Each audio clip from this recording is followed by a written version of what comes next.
Hola mi gente, ¿cómo están? Sean todos ustedes bienvenidos a mi canal, su canal, Frankie Onela. Hoy tenemos un nuevo video, así que vamos allá.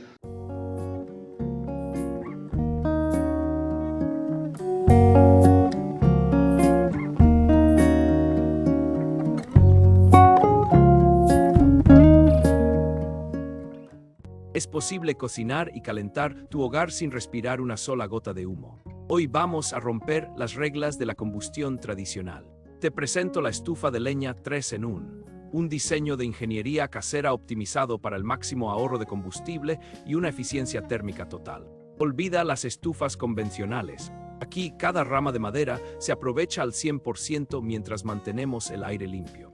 Quédate porque los detalles de esta construcción cambiarán tu forma de ver la energía natural.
Pues si te gustó, yo que tú le daba un like, me suscribiera en este mismo momento para poder ver más cosas de Frankionela que no podrá ver en otra parte.